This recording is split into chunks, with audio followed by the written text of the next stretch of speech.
imse jeer ayuu soo xajiyay Nabi Maxamed naxariis iyo nabadgelyo korkiisa Allah yeelay? jawaabtu waa hal jeer.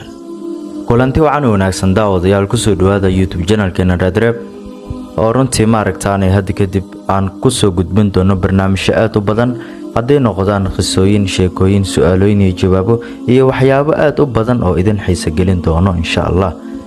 haddaba saaxiibayaal maanta waxaan idin faa'iideyn doonaa su'aalooyin iyo jawaabooyin diini ah. haddaba isla socod wanaagsan.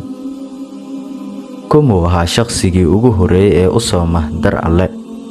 kuma waxa shakhsigii ugu horeeyay ee u sooma dar Ilaahay? jawaabtu waa Nabi Aadam calayhi salaam.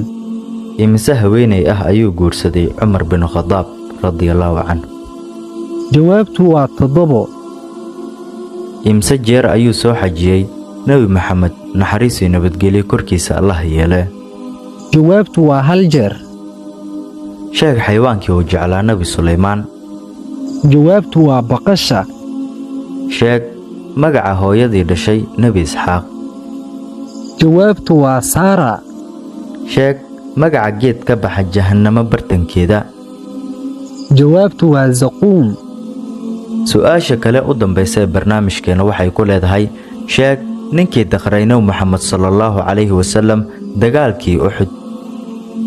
jawaabtu waa Ibnu Qimma.